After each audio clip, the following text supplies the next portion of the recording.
টান টান টান টান টান টান। আজকে আমি ম্যাঙ্গো দিয়ে কেক বানাবো। হ্যালো বন্ধুরা, তোমরা দেখতেই পাচ্ছ আজকে আমি ম্যাঙ্গো দিয়ে কেক বানাবো। তো আমগুলো আমি এই যে আমার আম কাটার চাকু নেই, এই চাকুটা দিয়েই আমি আমগুলো কাটবো।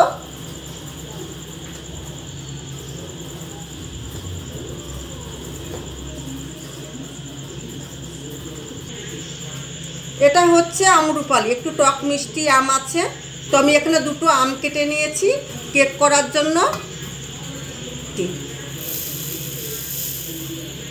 আর এখানে আমি গুঁড়ো দুধ একটু উষ্ণ গরম জলে গুলে নিয়েছি, এটাকে দেবো।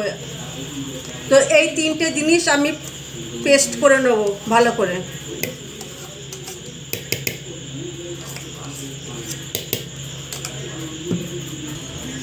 এবার আমি এটাকে পেস্ট করে নিয়েছি। এবার আমি খানিকটা 3 চামচ মতন বাটার দিয়ে দিলাম। এটাকে আমি আবার খানিকটা ঘুরিয়ে নেব। আমার এগুলো সব পেস্ট করা হয়ে গেছে কেক বানানোর জন্য। একদম নিরামিষ কেক বানাচ্ছি।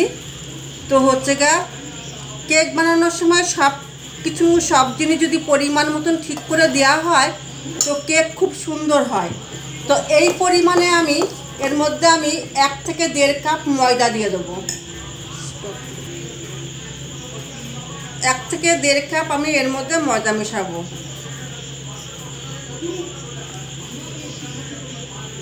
যদি একটু কম হয় তাহলে পরে আমি আবার মেশাবো।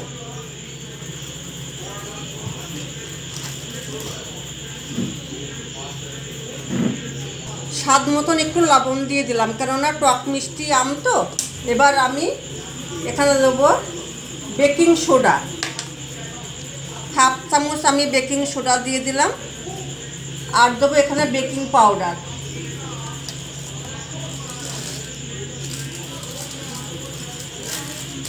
এক চামচ আমি বেকিং পাউডার দিয়ে দেবো।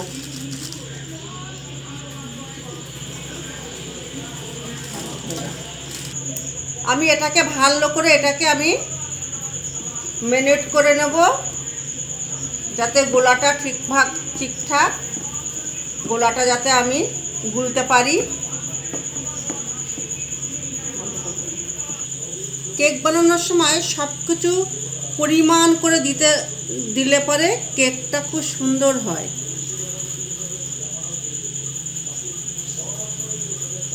এবার আমি ব্যাটারটাকে ঢেলে দিলাম। এটাকে আমার ব্যাটারটা ঢালা রেডি হয়ে গেছে। আমি এবার বাটিতে বসিয়ে দিয়েছি। এরপর আমি এখানে কাজু কিশমিশ কুচিয়ে নিয়েছি, আমি এর উপর দিয়ে ছড়িয়ে দেব।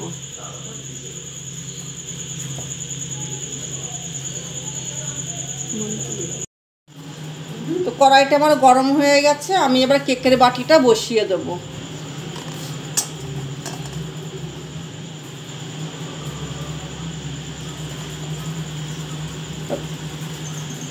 এবার আমি ঢাকা দিয়ে দেব।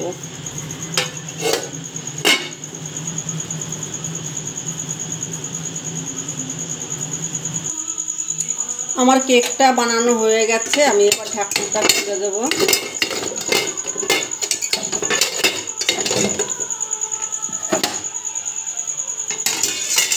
কেকটা কত সুন্দর ফুলেছে, একদম পারফেক্ট ফুলেছে।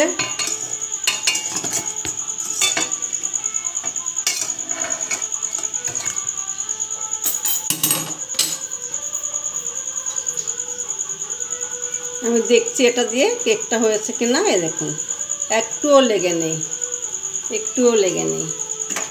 আমি গ্যাসটা নিভিয়ে দিলাম। কেকটাকে এবার নামিয়ে দেবো।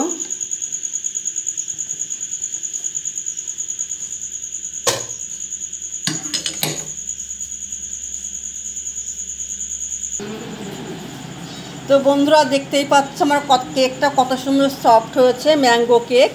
তোমরাও এরকম কেক বাড়িতে বানিয়ে অবশ্য করেই খাবে, দেখবে এত সুন্দর এত সুস্বাদু কেক খেতে লাগবে। তো আজকের মতন শেষ বন্ধুরা। তোমরা আমার ভিডিওটা প্রথম থেকে শেষ অবধি দেখো, আমার পাশে থেকো। তোমরা সুস্থ থেকো, ভালো থেকো। টাটা।